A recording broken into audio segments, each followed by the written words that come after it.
Today is the big day. Millions of South Africans have headed to the various polling stations to cast their vote and make their voices heard. Joining me today, we have on the far right, Dr. Ongama Mtimka. Good afternoon, sir. Good afternoon, and we have Dr. Dale Mckinley in the middle. Good afternoon. And then we have Mr. Ntsikelelo Breakfast. Thank you very much for having me. Sure. So, Dr. Mtimka, I'm just going to kick off this conversation with you. As people are out there voting, the ballot paper has 52 parties contesting national elections. That is an increase of 4 parties from the previous elections. So we are seeing a continuous proliferation of political parties. But the question is that good for democracy, the fragmentation of this vote? Do we need to see, some people are calling it the majority of democracy, but is that so? Good afternoon to you, Sipho, and the viewers at home. So it's quite interesting, first of all, because there has been such a vibe on social media and on the campaign trail, and I've had a big question of whether or not this vibe was going to show up on election day. It seems to me that it is, because at about 11 o'clock, the IEC was projecting a turnout of about 66%. So it's excited people a lot. I've called the process dynamic fragmentation. Initially, I was referring to the tendency of short-lived parties or small parties to come and go. So you'd see them come in an election. In the next set of election, you will still have small parties, but it will be a different group than the ones that may have come, in terms of who gets eventually to parliament. But what I didn't account for, which I'm accounting for now, is that this fragmentation is not happening only on the margins of the political system. It's actually also happening right at the mainstream. The ANC in this election is facing no less than 2 main key splinter parties that come from within it.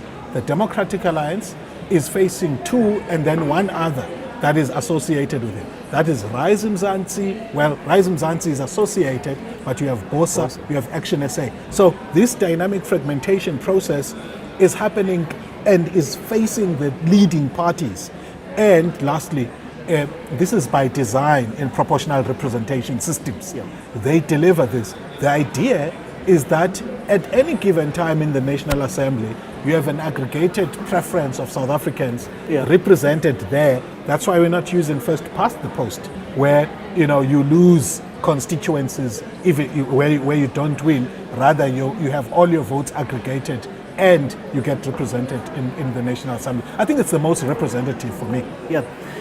Dr. Mckinley, what would be the motivation for that? What do you think is the reason why we are seeing these new parties coming up? He's spoken about even parties that come from the established parties like the ANC and the DA.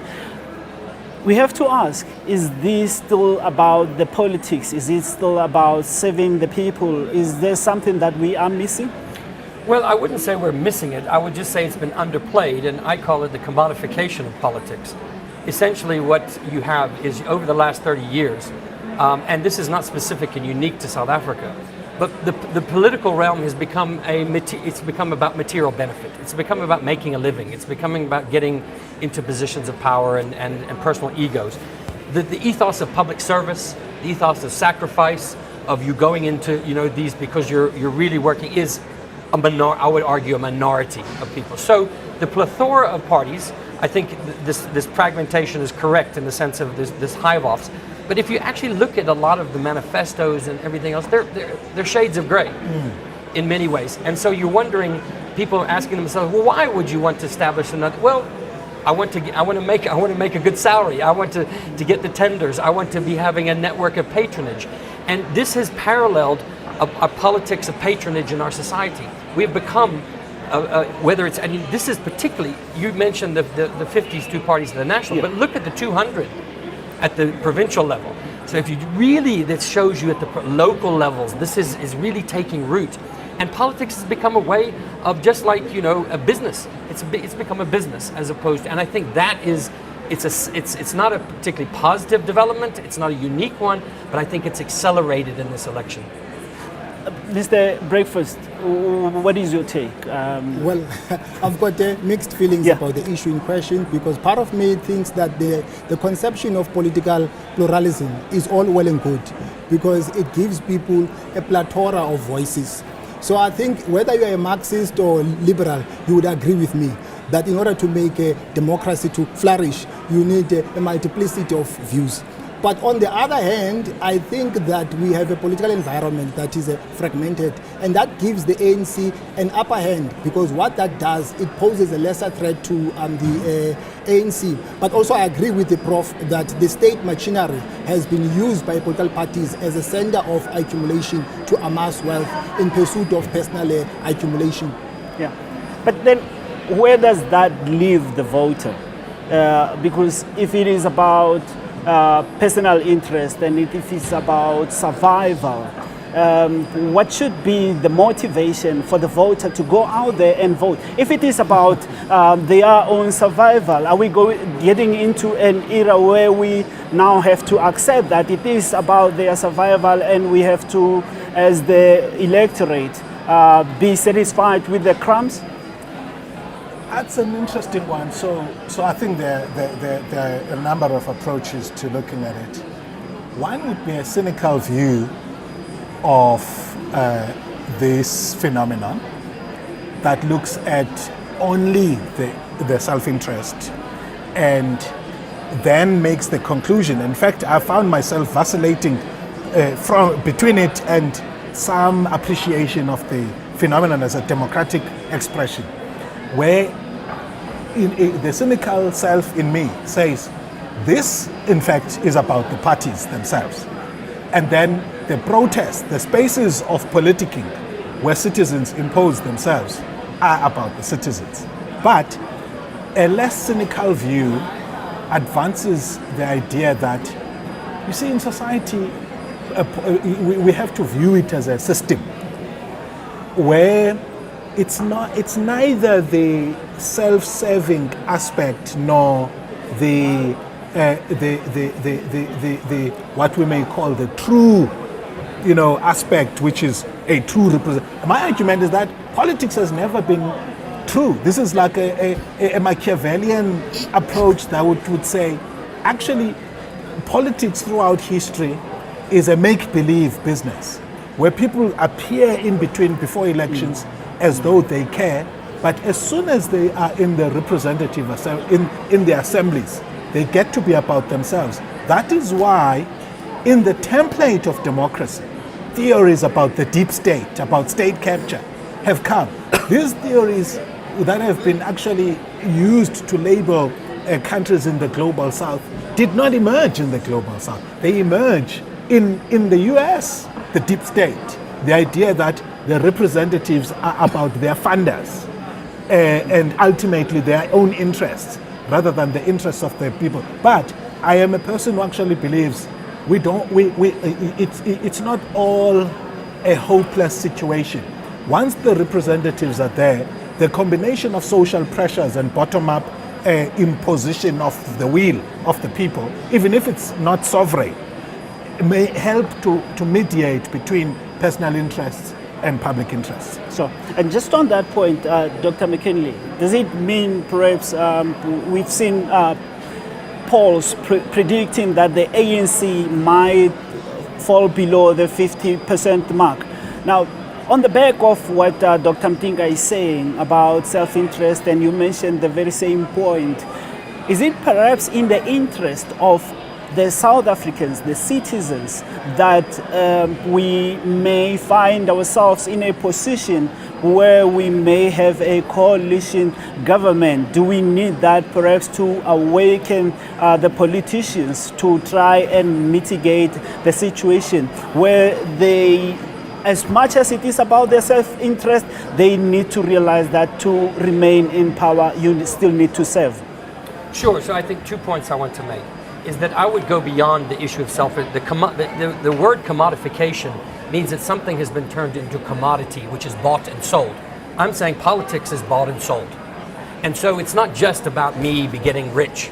It's about a system that has been shifted where politics has lost that sense of service and lost that decommodified, where it's not about the money, now it's about the money. So I think that's important. And that then plays into the second question, which is that, you know, people looking at what's important is not necessarily that we're going to have a coalition government. What's important is the politicians fear the people. And when I mean fear, I mean in a positive sense. I mean they fear being kicked out. They fear being punished. They fear that they're not, the arrogance of power is what has allowed, I would argue, the ruling party to do a lot of the things that it has done. It did not care for 25 years. Really, they were like, we're going to win these things. Okay, so we get 65%, we get 67, it's okay. Now that there's the possibility exists that they're going to drop below the 50, all of a sudden, you see what happens. They begin to move and certain things begin to happen. I mean, 45 days of no load shedding? Woo! I mean, wow, that's something else. I mean, that shows you that it can be done in that context. So I think what's important in the democratic sphere is that the people themselves believe that they have power. That the power doesn't rest purely in a political party and a representation. And we haven't really talked about the form of representative democracy that we have sort of, in some ways, elevated to a principle is only one form of democracy. Participatory democracy is something quite different. And for me, that's where, and participatory democracy can take many forms. Voting is one of them. So if we are to embrace uncertainty in politics, that to me is healthy. Where arrogance of power is pegged down, and where the ruling party, whether it's going to have a coalition or not, great, but where any political party for that matter doesn't feel that it's entitled to power. Dr. Mtimka, I'm just going to come back to you here. I just find it interesting what you said about politics, saying that it's not true as it seems. You spoke about the issues of state capture. And I just have to ask there, when you talk about that, do we have to accept that there's always going to be state capture one way or the other, and that's what politics is about? That perhaps the state capture that we were talking about was not the first state capture, it's not going to be the last state capture. Perhaps it is about how that particular state capture is being reported. Yeah, so I've written something before the conference of the ANC on contending varieties of capture. And the idea there was that one way or another, just to play around this idea of politics being bought, one way or another, the powerful interests in society end up being favored by political processes, right? That's one. But I distinguish between systemic benefit to predatory capture. Predatory capture for me is instructive. In that policy process, you have to make that decision as a politician. If you don't do it, there's punitive measures. So that's what we must distinguish, in terms of this. But also, the popular sovereignty is important. The idea that politicians have to be aware of the gaze of the general public when they conduct themselves in politics. And that's enough to enforce accountability. Mr. Breakfast, who is in charge? And just on the back of this conversation, is it the politicians? Dr. Mtimka is talking about predatory state capture. He's talking about instructive state capture. But the question, there is a lot that is now being said around the issue of the political party funding. And we know how the funders out there expect that politicians who are in charge have to make decisions that or vote in for policies that favor their businesses. And the question perhaps is, who's in charge? Are the people in charge? Are the politicians in charge, or they are also just pawns in a bigger scheme of things? Well, politics has always been controlled by the economy. So there's a symbiotic relationship between politics and money, because we're talking about the issue of funding. So on the one hand, I think that he who pays the piper calls the tune. But on the other hand, I think that, you cannot win elections by ideas. You have to have money.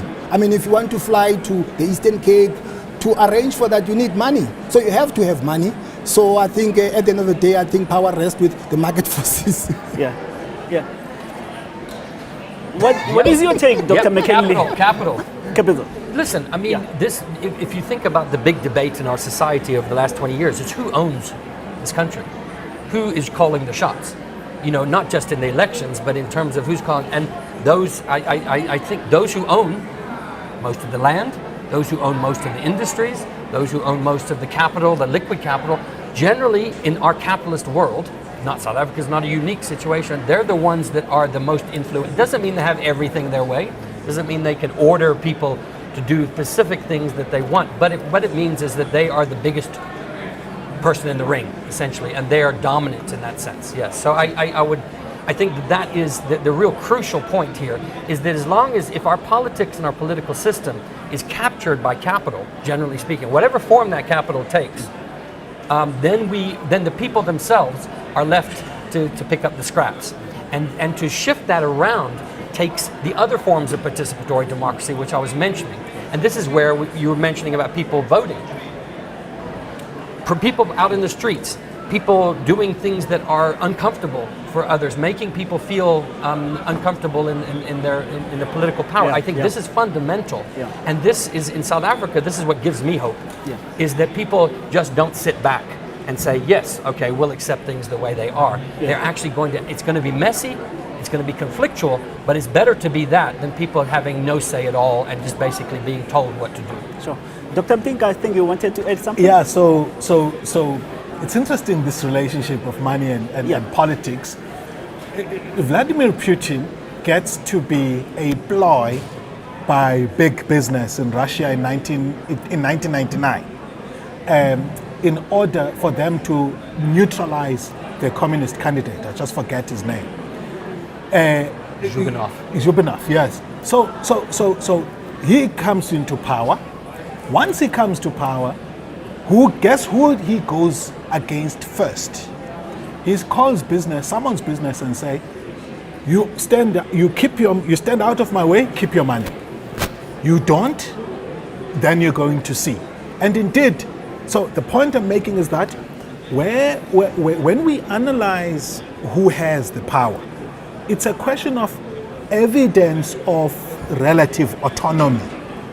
Now, South African capital, I've said that to say, South African capital, in its penchant for myth-making, as Peter Blanche once said, has been complaining about the labor environment in South Africa.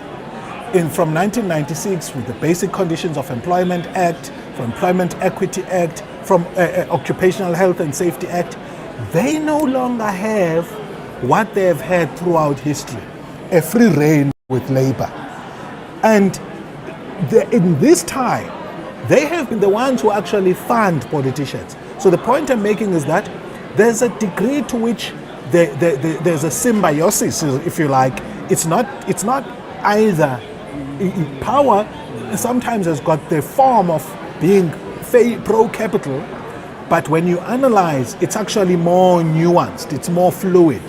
There are decisions which are purely, which show us that the political have got some degree of autonomy, and then there are decisions where you're like, you know what, business owns. Like in mining, for example. Mining is a typical example where that issue is being negotiated through the Minerals and Petroleum Resources Development Act, where it's not what the ideal position that mining capital would want, nor is it the ideal position that the rest of society would want. It's a compromise. Can I come in because I think there's the scenario that's being painted requires a capable, strong state, which is what Putin has, and he's kept that. What the ANC has done is it's run down the state. Let me give an example. We have the Basic Conditions of Employment Act, we have the LRA, we have all this great legislation, but the labor inspectorate in this country has less than 200 inspectors to go around and with over 100,000 major businesses. That means that employers basically do whatever they want to do. unless the unions, which have become a lot weaker, and the organized working class is able to stop that. So what I'm saying is it's as good as your implementation. We have a lot of great policies in this country, but to actually enforce them and to implement them requires a capable state, a state that has professionals that are dedicated to doing this, not simply in the party interest or for political purposes. This is where I would say the state capture is another form of that. It's not just about an outside party, it's about what happens internally to the state and its ability to carry that battle with capital. Mr. Breakfast, I see you want to add something there. Yes. Also, as you do that, also just give your impression on the Political Party Funding Act and whether we need to have such perhaps to regulate and control who has power over the very important decisions that affect the ordinary people in South Africa. First of all, let me weigh in on the issue of state capture. I think the concept has been under-theorized as it stands. Because why talk about the state capture? Because the state, by definition, is captured by capital, because the state is an expression of class antagonism. So why talk about the state capture? So the dominant narrative is the one that is pushed by the liberals, that state capture only happens when you have a shadow state. I think there's more to it than meets the eye. Yeah. Just very interesting discussion, but perhaps I also need to just bring it back to the news of the day, which is the millions of the people who are out there casting their votes. And as they are out there casting their votes, there are people who are sitting at home, they are not voting. They are saying that they don't see any party that represents their interest. There are critics who say that if you're not going to vote, you do not have the right to complain. The question is not voting. Is it a political statement? I believe in many ways it is, right? One, it may be a reflection of people saying we're just not about that system, because we know the essence of it is that ultimately representatives are going to be about themselves and their money, the money lenders. But also we have another concept in political science of tacit consent. It's not so much about you don't have a right to complain. You will always have a right to complain, but you are bound by the decisions of the process. So whether or not you participate, they affect you. I think you must have seen by now that as academics we enjoy these high theoretic discussions. I don't want to enter the debate about the merits of what it means to not want to participate in the system. Otherwise, but I'm not about the idea that people lose their right. People will always have their right to participate, and there's a lot to participate on. The only challenge is that only a tiny fraction of society makes use of the opportunities to participate, because participation is costly. You've got to read the newspapers. You've got to attend meetings when there's bylaws at municipal level, or when there's lawmaking at a National Assembly level. So budget processes in municipalities. So there are many avenues to participate, and you don't enter there by whether or not you voted. It's still important to vote. Yeah. I hope people go out there in big numbers today. Do people lose their right to complain if they don't vote? Absolutely not. The human rights and constitutional rights are not contingent upon elections, upon participating in elections. So no, I think that needs to be disabused immediately.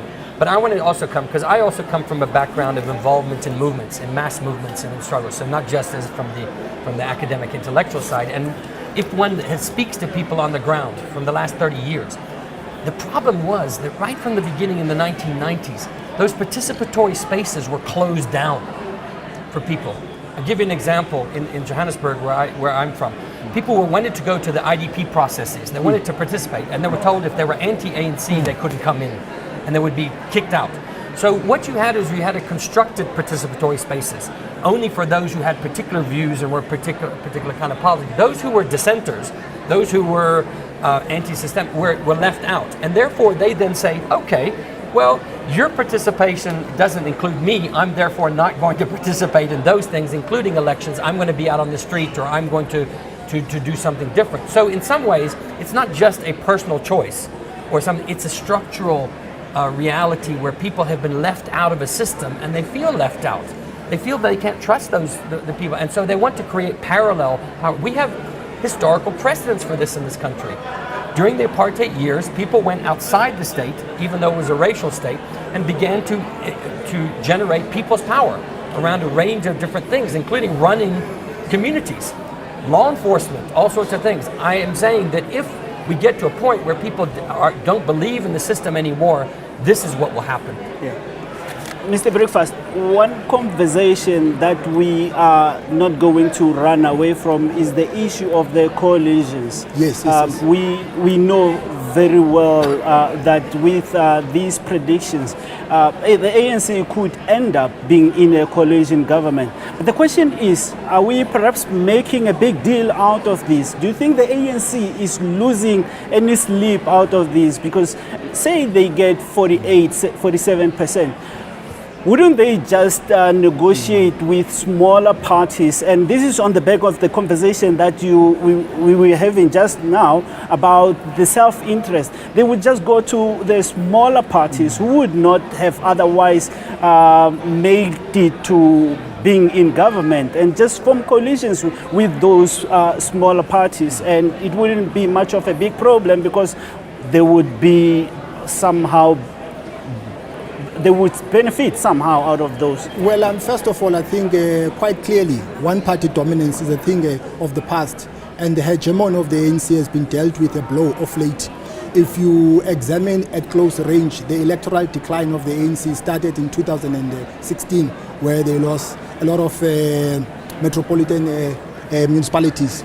I think the idea that the ANC can lose power is not far-fetched, but the problem with coalition arrangements as they stand is that they are unworkable and unstable, largely because you don't have a framework to make political leaders to abide by certain decisions. So that's why now small political parties can chop and change who they want to join forces with. But also the question that we must grapple with is to whether coalition arrangements are a byproduct of democracy, because people don't vote for those arrangements. Dr. Mtimka, should the ANC lose any sleep about the possibility of falling below 50%, given the fact that they can still get Al Jamaa there and get other smaller parties to just get 51% to be in? They should lose some sleep on losing absolute power. We know how much that gave the ANC in terms of the dominance over patronage processes, if I can put it that way. It's interesting, I was listening to Namvula Mokonyane earlier on, talking about how they expect to get about 50+1. And this was amazing to hear, that the ANC is in fact accepting that they're under pressure and that 50+1 might just be the best thing out of this election for them. So that says to me, they feel the siege by the smaller parties. You're quite right that they have the prospect of cobbling together. My argument is that even up to 42%, they still have that prospect of bringing together a coalition of small parties. And my sense is that if that fails, what they will then do is to consider a government of national unity before entertaining a debate about to either go left or right between the EFF and the ANC. The ANC, among all of its weaknesses, one of the things that it has mastered is the art of negotiating tensions. So pushes for a either radically left agenda or radically right agenda. They've been able to do in policy intermediation in ways that help them to contain the broad church character of the ANC. And I think that this will inform their approach to choosing a coalition partner, in terms of which either small parties together or a GNU before acceding to a reality of a coalition with their nemesis. Just to wrap this up, Dr. Mckinley, in less than a minute. Okay. Do we need an ANC that is in a coalition for the benefit of everyone? Look, I think it's in some ways it's probably going to happen, but I wouldn't say it's an inevitability. But I would go back to my earlier comment to say what I think is we need a consistent uncertainty that you don't know what is actually going to be happening. I think the markets and capital love certainty. They want certainty. You watch what happens if the ANC gets 47%. Watch what the Rand happens tomorrow and Thursday. You'll see it. You'll see these movements going on, and they'll say no with vote of no confidence. But for people themselves, this is potentially a healthy development, because what it means, irrespective of what kinds of positions they're going or what model of coalition government, it means that we have uncertainty in our politics. And for me, after 30 years, that's a positive democratic development. And it pegs the ANC back to a reality that you're going to have to listen to people more, and you're going to have to pay attention to what they want. You cannot take for granted. And I would argue that unlike Mozambique, unlike Zimbabwe, unlike Angola, which were ex-national liberation movements, when they got into trouble, they brought the military in. Sure. And they basically militarized society. I would say that's not a real option in our country. So that bodes well for our democratic, even if it's going to be messy and uncertain. Gentlemen, we have run out of time, but I have to thank you for such great engagement on these particular issues. We've come to the end of this discussion. It's been a pleasure being in your company.